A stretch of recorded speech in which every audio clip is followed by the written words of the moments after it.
Welcome to our third video on drum bus compression. Today is all about parallel drum bus compression. In the most recent video, we went over standard drum bus compression, and in doing that, we went over ways to get more punch and more fatness out of the drums. And what we're going to do today is take both those concepts to the extreme, and we're going to make two parallel buses for the drums. One of them is going to be a punch bus, and one of them is going to be a fat bus. So we're going to add a lot of extra punch and then a lot of extra fatness, and then blend those in subtly to really enhance the overall drum. So let's dive right in and take a look.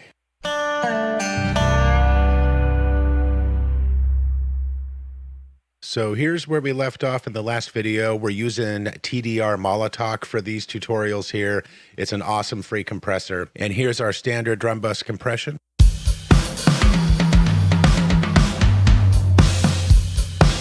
Yeah, we're getting extra punch and fatness out of the standard compression. Our kick and snare and toms were already processed really well in the sense that a lot of the peak dynamics are already under control before they're hitting this bus. And here it is bypassed. Back on. So it's subtle. We're only getting a couple dB of gain reduction because that's really all we need, because we did so much peak reduction before these drums hit the bus. And I have other videos on that. If you want to dive into my playlist on dynamics processing and another one on saturation, I talk all about how to trim these dynamic peaks to get your drums ready to hit the bus. And this is our standard compression. It glues it together and gives it a nice feel. Some nice movement, increases the punch and the fatness just a little bit. Sounded natural, sounded good. So what we do now is we want to process two parallel buses. And this one here is drum punch, and this one I call drum fat. And the fat bus is mainly just for everything other than the transients. And the punch is basically the transients only. I'm only sending the kick and the snare to the drum punch and the drum fat bus. Now, you can choose to send the cymbals and hi-hats and everything as well, but in this mix, I just don't need it. Now, for the punch bus, I recommend just keeping the kick and snare. But for the fat bus, a lot of times you will send your overheads there as well. So it's up to you. But today, we're just processing the kick and the snare in parallel. But a lot of people do that. They send the full drum kit to their fat bus, and that totally works too. It really kind of just depends on your song. But you can see over here, the snare bus is going 100% pre-fader to drum punch and drum fat, and same thing for the kick bus. And yes, you do want to use pre-fader on these sends, and we're going to start with the punch bus. I'm going to turn all of the reverb sends off so we can listen to this dry. All right, so if you remember in the last video, if we bury the threshold way down into the signal, so we're compressing the decay, sustain, and release part of the waveform, then we're not just engaging the transient alone. We're engaging basically the entire signal, or at least a lot of it. So for the punch bus, that's what we want to do. We're going to engage this threshold way down into the signal. Now, for the standard bus compression, this alpha, beta, sigma knob here, we used it in the center, which is best for bus compression. And for the punch bus, we're going all the way over clockwise. And what this does is basically engage RMS detection. So almost the entire transient will be unaffected. And that's what we want for the punch bus. We're after that transient. So when we clamp down on the threshold, we're compressing the decay, sustain, and release and letting all of the transient through. And that's also why we're pairing this with a relatively slow attack at 65 milliseconds. So all the transients coming through, and then we're squashing the rest of the signal down, and we're not using any makeup gain on the punch bus. So the transient comes through, everything else is squashed down, hence your punch.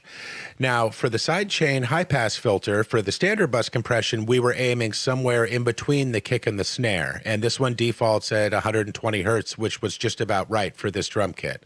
But for the punch bus, I'm bringing it all the way down to the bottom of 40 hertz because I want to engage the kick drum full time. I want the compressor reacting to the kick big time.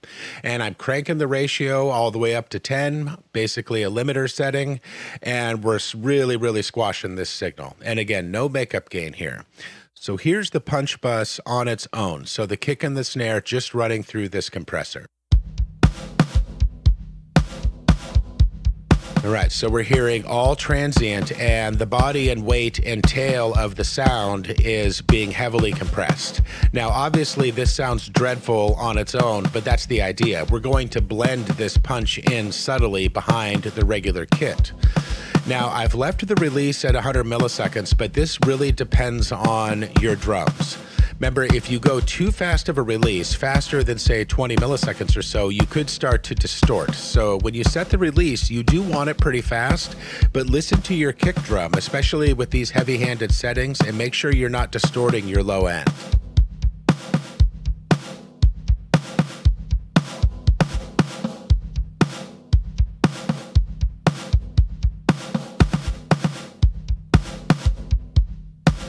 And there at about 34, that actually sounds pretty good.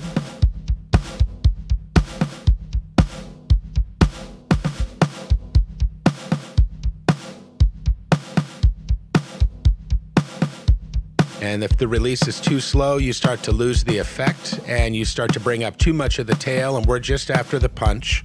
So basically just go as fast as you can here. And this is also the point where you want to turn up your listening volume and listen to the bass of the kick drum when you're setting this release. Take it too fast to where it starts to compromise and or distort your kick drum, and then back off on it and find a nice clean middle ground and just call it a day there.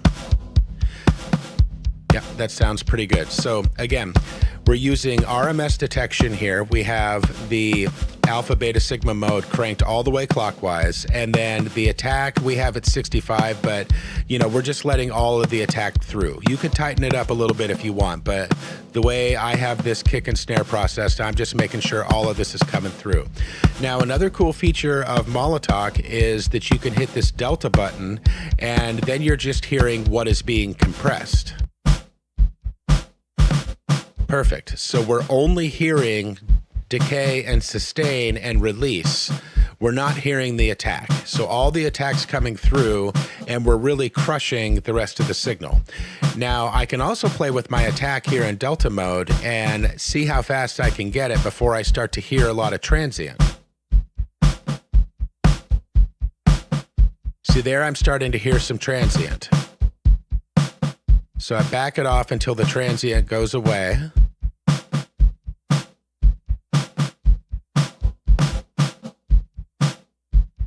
Yeah, I like it about where I had it, right around 60 milliseconds. But the point there is just to make sure all your transient's coming through. Let's take it out of delta.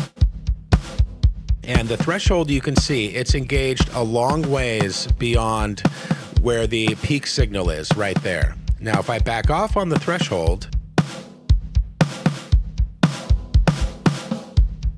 right, you hear more of the body and tail end of the snare coming through, and that's not really what I want. What I want is this unnatural, kind of dreadful sound here, because I'm just after the punch. This is not supposed to sound good on its own, but it's going to sound great when we're blended. But that's about it. That's the punch right there that we're after. All right, now let's turn our regular drum kit up. And remember, all the reverbs and everything are turned off now. And we're going to blend in the punch.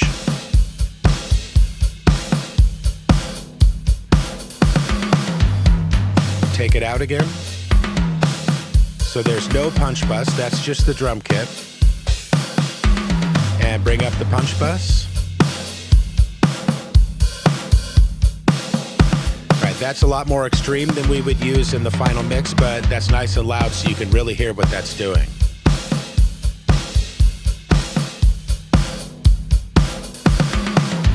Yeah, that's a lot of enhancement on the transient of the kick and the snare. Now I'm going to turn the main drum kit down again. This is just the punch bus. Now the next thing I'm going to do after the compressor is turn on a transient designer. Now this is Transient 64 by Sleepy Time. This is a free transient shaper. Here I've just accented the attack and pulled down on the sustain, and this is making it even punchier, and it's helping get rid of a little bit of the tail that is left on the snare. So we're just enhancing the punch factor here. Let me bypass this so you can hear the difference. Back on. Yeah, it's just making it a lot snappier. So this is optional. You don't really need this, but it is just increasing our punch and snap.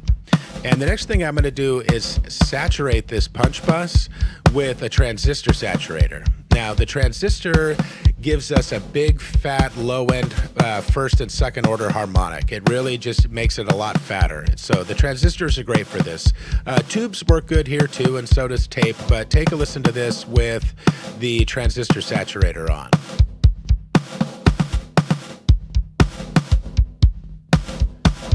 Bypass. Back on. And crank up the drive a little further. Yeah, now it's getting a little crunchy, a little distorted. Yeah, very cool.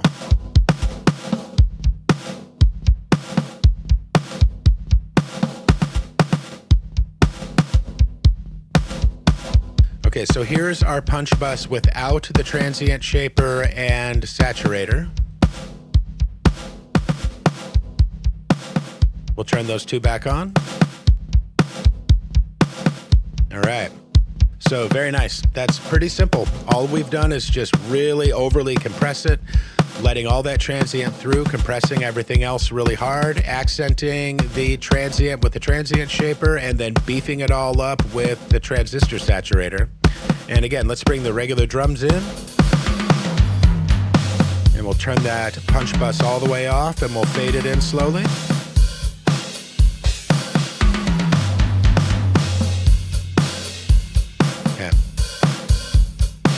And I'll mute the punch bus back and forth so you can hear this more subtle amount blended in and hear the difference.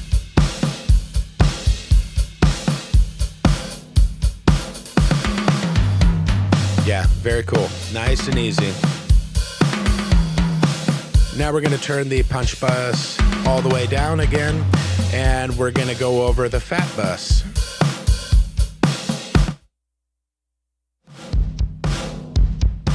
So here's our fat bus, which is like the exact opposite approach of the punch bus. Here we have basically no transient, and we're just fattening up the decay and sustain and release and widening it out. And let me show you how I did this. So for Molotow on the fat bus, we also have the threshold engaged similarly, buried very far. We have the side chain back to the 120, which is in between the kick and the snare, so it's not overreacting to the kick. We're using a lot of makeup gain, and we have a release of 100 milliseconds and a super fast attack buried at 0.1 millisecond. And the alpha mode is engaged here. So now we're all the way counterclockwise. And this is basically peak detection. So whatever compressor you're going to do for a fat bus like this, you want it in peak detection mode so you're catching all of the transient. So it's almost completely removed. And then the threshold is buried super far with a lot of makeup gain. So the decay, sustain, and release part of the waveform is all boosted. So now we're able to boost everything except the transient, and then we can blend this in how we like it. So here's what the fat bus sounds like on its own with just the compressor. And if we go to the delta mode, we're just hearing the punch. And that's what we want. All right, bypass. Back on. So lots of room, lots of tail, lots of fatness and space and weight and boxiness. That's what we're after here with the fat bus. Now, the next thing that I've done is do some stereo enhancement here. This is MSED, which is free from Voxengo. And all I've done here is turn the mids down a little bit and the sides up. So this is where we're adding stereo expansion to the drum kit. We're doing it with the parallel bus. And you can dial this into taste, but all I've done is take it down -4 in the mids and boost it. I'll go ahead and boost it +4 on the sides. Now, you might be thinking, how can you do stereo expansion on two mono sounds like the kick and the snare? Well, the answer is the reverb. I have a stereo reverb that has stereo expansion on it for the drum kit here. And take a listen to the fat bus with the reverb, and then I'll mute the side information and go back and forth.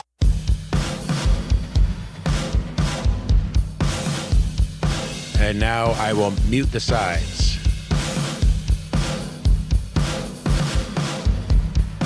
And mute the mids. Yeah. So yes, it is not true stereo expansion, of course, with two mono signals, but we are feeding it into a stereo reverb, so we can do a type of stereo expansion. And yes, if you like the sound, great. If not, I happen to like it. I think it sounds cool, and it does give a sense of extra width.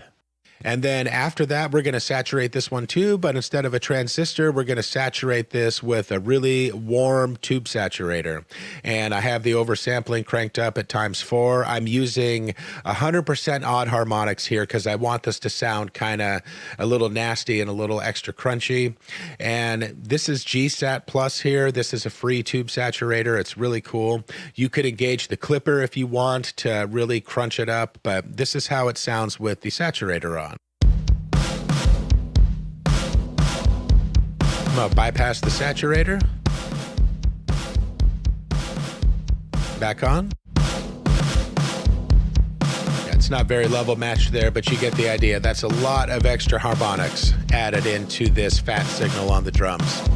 Yeah, especially what it's doing to the snare is great, but also what it's doing to the kick drum is adding this extra oomph and low end down there that is really cool. I wouldn't want that full signal, but I'm not going to use a full signal. I'm going to blend it in.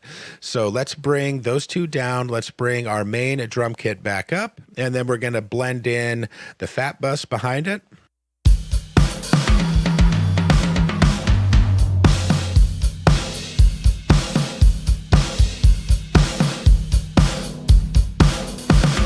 You can really hear it there. That's way too much, but it's adding a lot of body and space, making the drums a lot wider. And let's bring in some of the punch bus.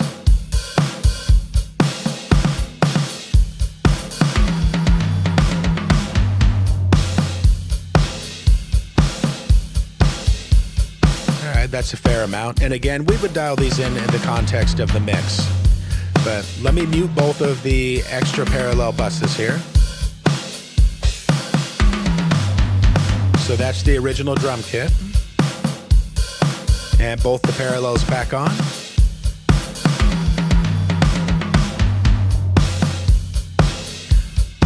Let's turn them up a little more. Yeah, it's a really big difference. It's way snappier and fuller. And it's just way better, in my opinion, to try to get a super punchy and super fat drum kit using parallel processing. Having these two parallel buses gives you so much more options and control that you really just can't get with one compressor on one drum bus. So there's really no reason not to use parallel buses. Now, another thing is a lot of people will set up a mono crush bus. And our punch bus is basically doing that because it's only running kick and snare. So this is basically adding down the center extra punch. And we could oversaturate this if we want. We could limit it, clip it further if we needed to. And then the fat bus, we could expand the stereo image out to the sides further if we want. We could add an independent reverb to this with more late reflections and less early if we really needed to add extra space to the drum kit. Again, there's just a lot of options by doing these parallel buses. And there's really no reason not to do them. They're easy to set up. And I just showed you how to do this with basically all free plugins, and it sounds really nice. Now let me turn all of the reverbs back on so we can take a listen to this in the context of the full mix. All right, so now let's take a listen to the original drum kit with the parallel buses muted, and then we'll turn them on so you can hear the increase in not just the punch, but also in the fatness and the roominess and the extra stereo expansion. And then you'll also feel that extra weight and power in the mono right down the middle. So start with both parallel buses off. Yeah, I'm gonna put it right between their minds. Well, I'd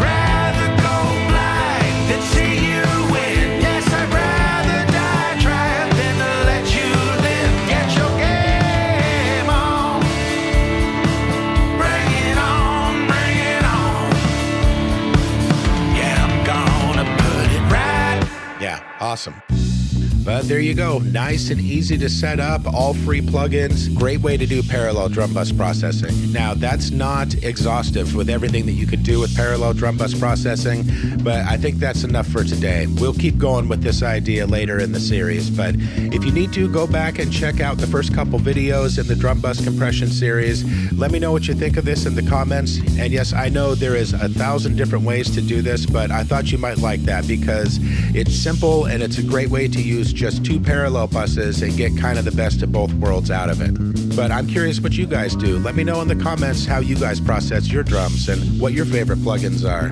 Also, if you want to check out the Patreon page, there's like over 3, almost 4 hours of great Q&A over there where we talk about this stuff every week. And it's only $5 a month. You'll be supporting the channel and enjoying the conversation. All right, you guys, I'll see you in the comments and I'll catch you on the next one.